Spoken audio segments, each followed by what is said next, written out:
I frequently cosplay as Peter Pan, wearing this costume just behind me. Today I'm in my old version, which I made based on the description in some of the books. I am a Peter Pan hobbyist, obsessionist, and as you can tell by my not ridiculously extensive collection, I have loved Peter Pan ever since I was a very small child. I have also had lots of opinions on Peter Pan since I was a very small child, and that's what I'm going to be doing in this series. There's Peter Pan facts, and then things like this, which is more of a Peter Pan vlog / my own thoughts. I wrote my dissertation on Peter Pan, and I regularly go back and redo it. Because, you know, when I'm not at work, I like to set myself homework to do. I am currently working on one particular cosplay, another secret project, and of course my ongoing 4th Molly-Mort coat.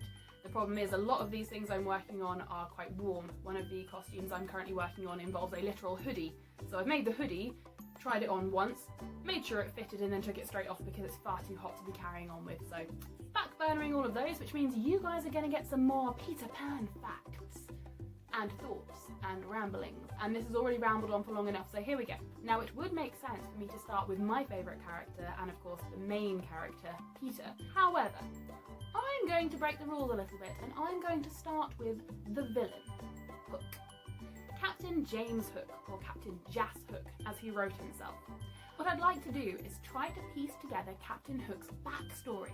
So we've all got a rough idea of where he ended his life, whether or not it's the play version, the movie, the Disney adaptation, whichever version it was, they all share similarities in roughly how he met his end. However, where did he start? Where did he come from? And what happened on his journey to becoming Captain Hook? Is Hook even his real name? Spoiler alert, no, it's not. Do we find out his real name? Well, I guess you'll have to keep watching to find out. It's worth pointing out at this point that J.M. Barrie, who penned Peter Pan, first in play form and then adapted it into a book, he wrote about Captain Hook that he wanted whoever played him to play him seriously. He did not intend him to just be a dastardly villain for Peter to vanquish. He had in fact way more layers than that. And it's quite sad to see that he's often just portrayed as a caricature of a villain, or sometimes a fool, if you look at the Disney adaptation. Oh Disney, once again, what have you done? To my beloved source material, what have you done? Alright, so, step 1 in our timeline of Hook's life. Captain Hook is documented by Barrie on several occasions as having attended Eton School, which is a college in Berkshire, England. So this pinpoints down a place, and this accounts for all of Hook's time between the ages of 13 to 18. In a speech Barrie gave in 1927 entitled Captain Hook at Eton, Barrie stated that you could find several records of books being taken out of libraries and people attending those particular schools under the name Jacobus Hook, and they're all linked back to the same person, and he attended the finest schools under this name. And it instilled in Hook his obsession with good form and doing everything by the rules and the standards to which he was brought up with. He did state that Hook was not his real name. He also stated that to tell what his real name was would set the country ablaze.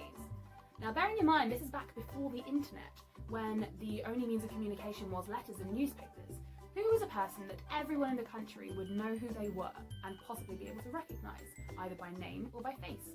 Well, there's members of the royal family. They will have been in pictures in newspapers, spoken about often, and of course on money itself. We've also got politicians, esteemed members of prestigious schools, famous authors, famous actors, things like that. So it's quite a wide net. I quite like the idea that he was a royal. At some point in his youth, Captain Hook was described as looking like the ill-fated Stuarts, which was part of the royal family in England. Sort of think Charles II, insert image here. If you have a look for the Stuart family on Google Images, you'll actually find a lot of resemblances to Hook, and the costumes people make for him. So this idea has stuck around even if people don't know why. His eyes were of a forget-me-not blue, except when he plunged his hook into you, at which time 2 red spots appeared and lit them up. I like the idea that these spots were more like blood, like a little pop of blood that appeared somewhere in the iris and lit it up like a droplet of blood had spilled. You could, however, read it as his pupils going red, or, if we go full Molly-Mort here, the entire eye going completely red. When his eyes were blue, they were said to be of a profound insensibility. If we go by the original play, it was then edited in the book adaptation to be a profound melancholy. Insensibility, melancholy. both of which describe Hook quite well. Not all of him, but parts of him. The melancholy comes from his sorrow that he doesn't seem to be able to live up to the ridiculously high standard he has set himself based on his education back in Eton. And the insensibility plays into his almost deathly unhumanness, which relates to his facial description. He's described as cadaverous. Another interesting thing to note in the play version of Peter Pan, where Barrie wrote his original descriptions of all of the characters, is that Captain Hook is also described as black-avised. Now, I'm not using this word because I think it's correct, and I'm not using it because I think it should be used. I am not the right person to talk to about that. I am simply quoting what was written in the original text in this one. Cruelest jewel in the dark setting is Hook himself, cadaverous and black-avised, his hair dressed in long curls. There it is, black-avised. Now this, when I did a lot of research into this, and again, I am no expert, but what I could primarily find, particularly back in the early 19th century when this was originally used, and context is important here, is that it was not always used to refer to as literally a person of colour.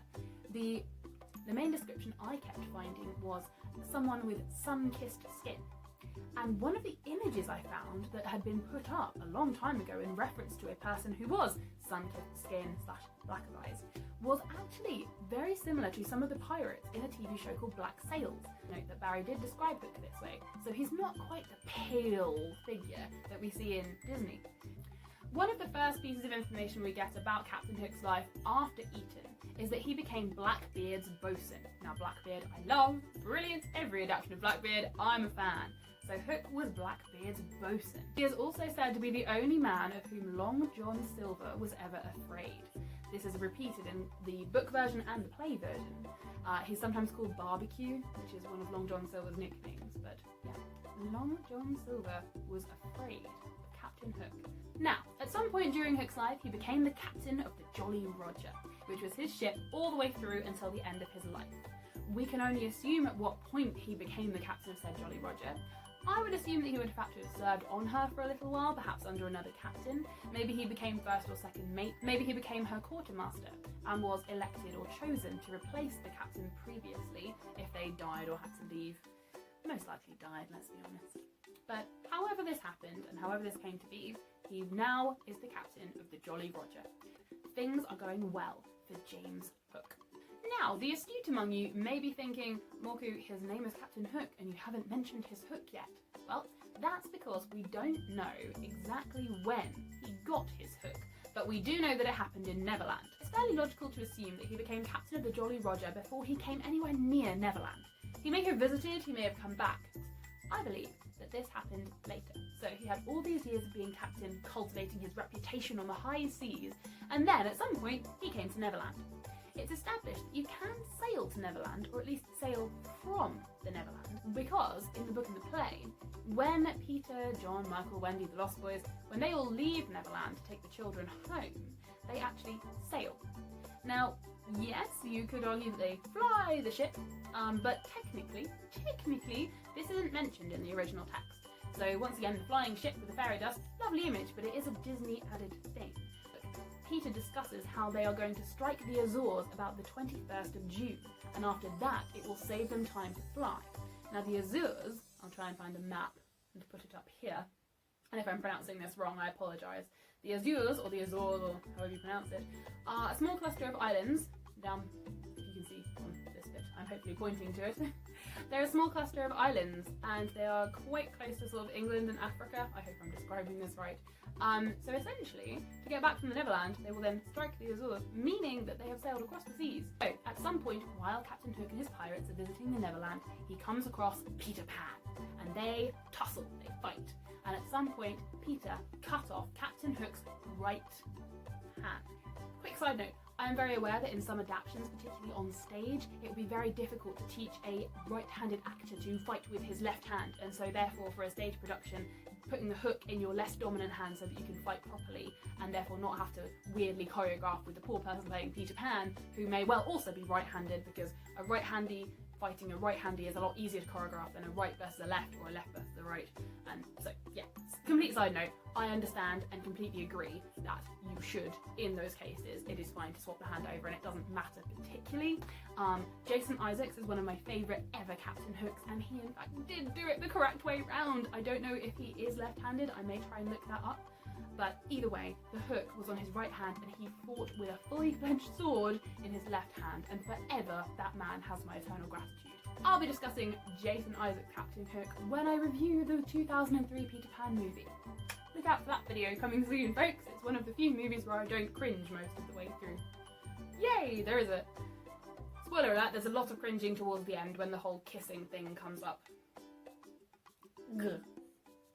Anyway, back to Captain Hook's backstory. So, he lost his right hand to Peter Pan, it was flung to the crocodile.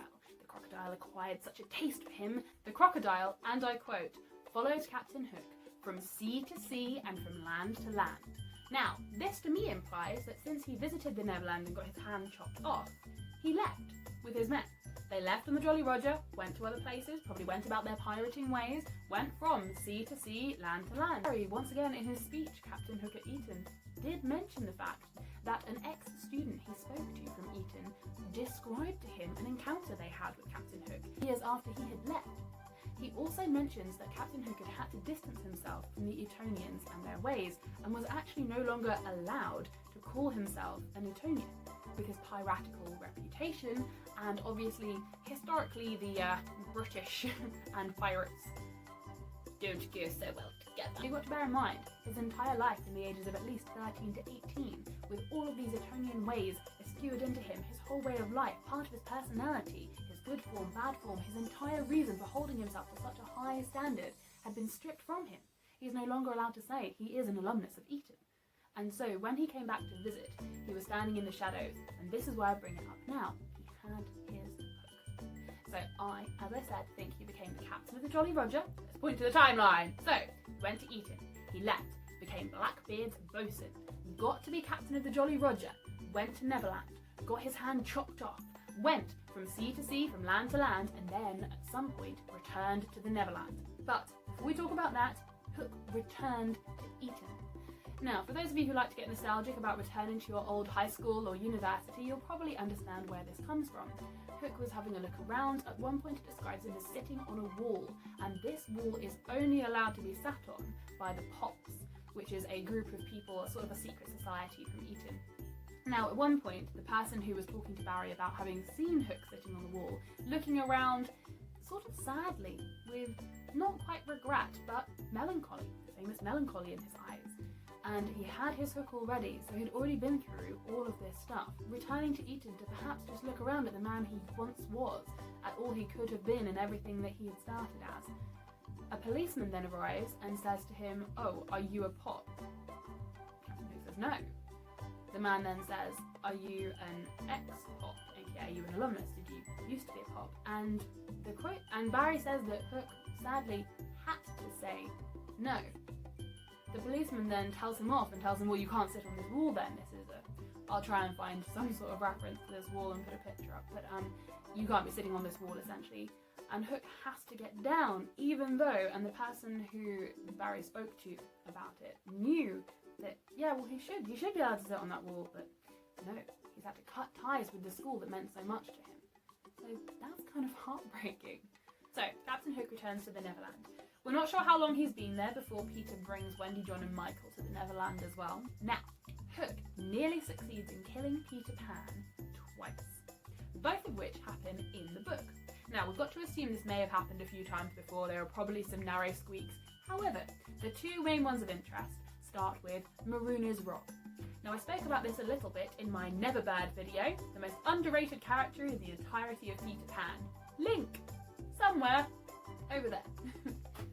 So, Marooner's Rock. This is where Captain Hook had the pirates tie up Tiger Lily to drown. A truly horrible fate for an Indian brave, because supposedly, Barrie wrote, there is no path through water to the happy hunting ground. Bear in mind, he's returned to Eton at this point, so possibly that's just made him so much more sad, which has manifested itself into anger and rage, which he's taking out on pretty much everybody over his frustration about Peter Pan. So, tries to have Tiger Lily killed. Doesn't succeed. Peter rescues Tiger Lily, and then they all have a massive fight. Now, as the water's rising in the lagoon, Captain Hook and Peter Pan scale up the sides of Maruna's rock, each struggling for a breath. They don't realise the other one is there until they lock eyes as they're both climbing up the top. Peter, in a vexing show of good form to Captain Hook, notices that he's higher up the rock than his foe. So he waits for Captain Hook to climb up, or in the book version he offers him a hand to help him up. Either way, Peter shows good form. Hook, incensed by this, actually takes the full opportunity, which we can't really blame him for. This is the boy who cut off his hand, caused him a lifetime of misery and regret. He takes the opportunity and he claws at Peter twice with his iron hook, assuming his eye is below red while he's doing it. Call back. So, Hook nearly succeeds in killing Peter Pan. Link to the Neverland video to find out why Peter doesn't die! So, that's number 1. Hook then gets chased off by the crocodile, and we skip ahead to time number 2. Captain Hook nearly succeeds in killing Peter Pan by poisoning his medicine cup. The medicine, which is a ridiculous notion given by Wendy. I'm going to do a video all about Wendy soon. I'm going to try and find something nice to say. Spoiler alert, I have... hate's a strong word, I'm not going to say hate. Had a strong dislike for Wendy ever since I was a child. And I first read this book.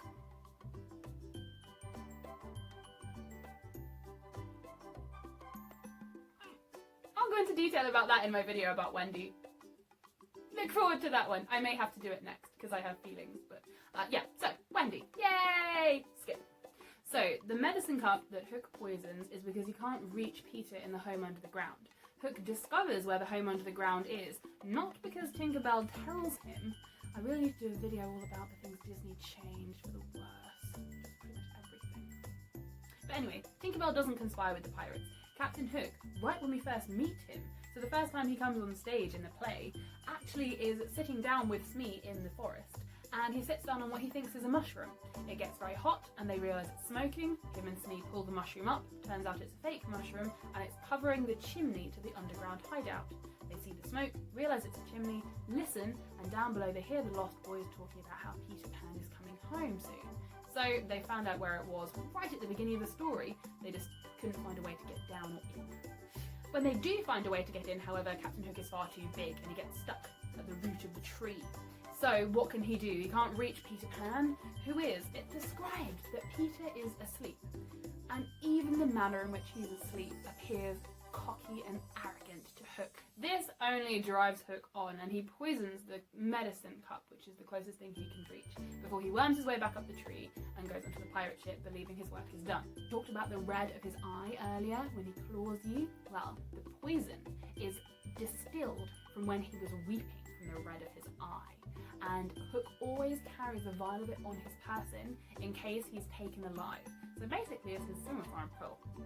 After Captain Hook believes that he has succeeded in finally killing Peter Pan with the poison, unbeknownst to him that Tinkerbell has drunk it to save Peter, and Peter is now in the process of bringing Tinkerbell back to life. Hook appears somber in victory, talks about how it's sad that no little children love him, and when they play at the game of Peter Pan, the strongest want to be Peter and they usually make the weakest, the little one, play Hook. Later on, he speaks of a mischievous spirit who compels him to make his dying speech, lest when dying there is not time for it. And this does turn out to be true. He has no time for dying speeches when he dies. Captain Hook's final words will be discussed momentarily, because the last thing in his timeline we have come to, his demise, the hands of the crocodile. So, in the last moments, Peter Pan is back to life. He has come to the pirate ship, he has rescued the Lost Boys and Michael and John and Wendy. Peter and Hook are at each other's throats. Peter has said, "Hook or me this time," and Hook says to Peter, "Proud and insolent youth, prepare to meet thy doom." And Peter responds, "Dark and sinister man, have at thee." And they fight, and they fight, and they fight some more, and they fight some more, and they fight some more. As they fight on, Barrie describes that Hook cannot quite see Peter, not a reference to Hook needing spectacles. Barrie goes on to say that he's not quite like a boy, and in fact looks like dust dancing in the sun. Hook verbally addresses this by saying, "Pan, who and what art thou? Tell me." And Peter, and the stage direction here says, "At a venture."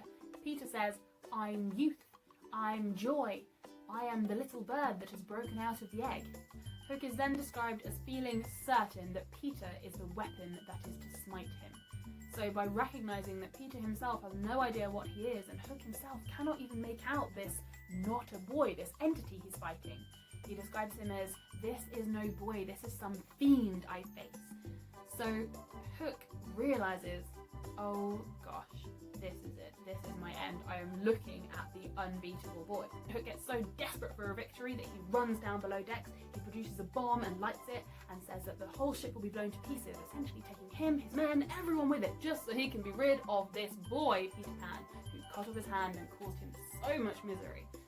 Unfortunately, Peter takes the bomb, flings it overboard, and everyone is saved. Peter then sits in midair playing on his pipes. Barrie wrote in the play that Hook is the only person who appears unsurprised by Peter's actions, meaning he's resigned himself to them. He knows this boy rather well, and he knows that he just doesn't care, which is part of the riddle of his being that I'll discuss in my upcoming Peter Pan video. But we're coming to the end of Hook's timeline now. Timeline! Peter is still playing on his pipes, sitting, I like to think cross-legged, in the air, seemingly unaffected by this. At this site, it's described in the stage directions that the great heart of Hook breaks. He's realised that Peter is to be his end, and so, for one final grasp at having his life be on his terms once again, he prostrates himself into the water. Hook's final words are Floriet Etona, which I may have butchered, but essentially it translates to "May Eton flourish," which was the motto of the school, which is where he started off all those moons ago, and that instilled in him this desperate desire to live up to this expectation and to be good form.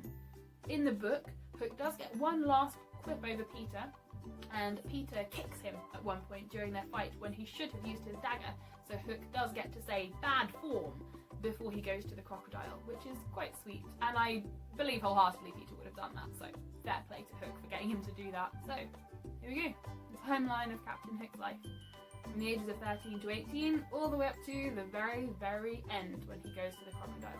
So how about some fun facts? In most versions of the play and movie, whatever version you see, the actor playing Mr. Darling will often also play Captain Hook.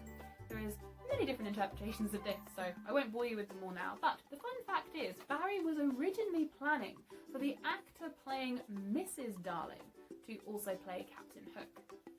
Go think about that if you want. Who was he? Captain James Hook? Jacobus Hook? A member of the royal family? We may never know. What we do know is his story is a great one.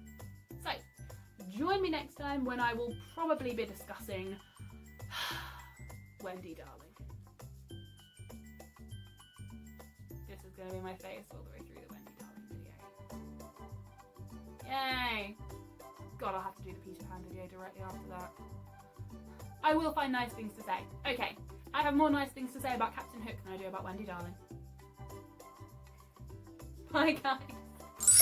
Thank you for watching. If you would like to support me, please hit up my Ko-fi. There will be a link somewhere up here. I always say thank yous and I give things back. If you'd like to commission me in my proper full Peter Pan cosplay, for money I will put it on because it's quite warm, but if you'd like to commission a personalised message in character as either currently my Molly Mock or my Peter Pan, again hit up my commissions page on my Ko-fi. If you would like to follow me on any other social media, I shall put links everywhere. I am currently on Instagram, TikTok, Twitter and Facebook, although I really need to do things on Facebook. I tend to forget it exists. Also, please chuck a like on this video if you enjoyed learning about Captain Hook's backstory. And chuck a comment down below. Who would you like to see me talk about next? I will probably be doing Wendy Darling, but if there's someone you'd rather see or anything about her you'd like me to look into, hit me up. And also, subscribe if you like my stuff, because I'd like to have some more, please. And thank you. I love you all, and I will see you soon. Bye. So, Captain Hook. Captain Hook. Captain Hook. James Hook. Okay, I frequently... That's not a word. I think I'm going to start with the villain, for once.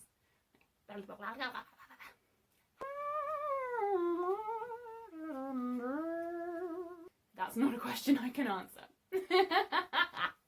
So, I love Jason Isaacs' portrayal, of course. I'm not going to get... No tangents about comparing hooks. No tangents about comparing hooks. Be good.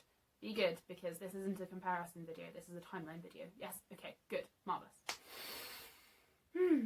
But it's... Wendy Darling, unsubscribe. Tinkerbell, woo, subscribe. Peter Pan, have been subscribed my entire life. Wendy, would you recommend this video? No. Would you recommend this person? No. Wendy Darling.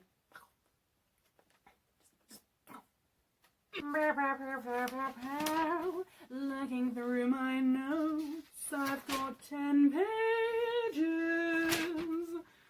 Somehow to condense into less than 20 minutes, cause no one's going to watch a video about me talking shit for longer than 20 minutes, and they'll probably turn off after minute 1.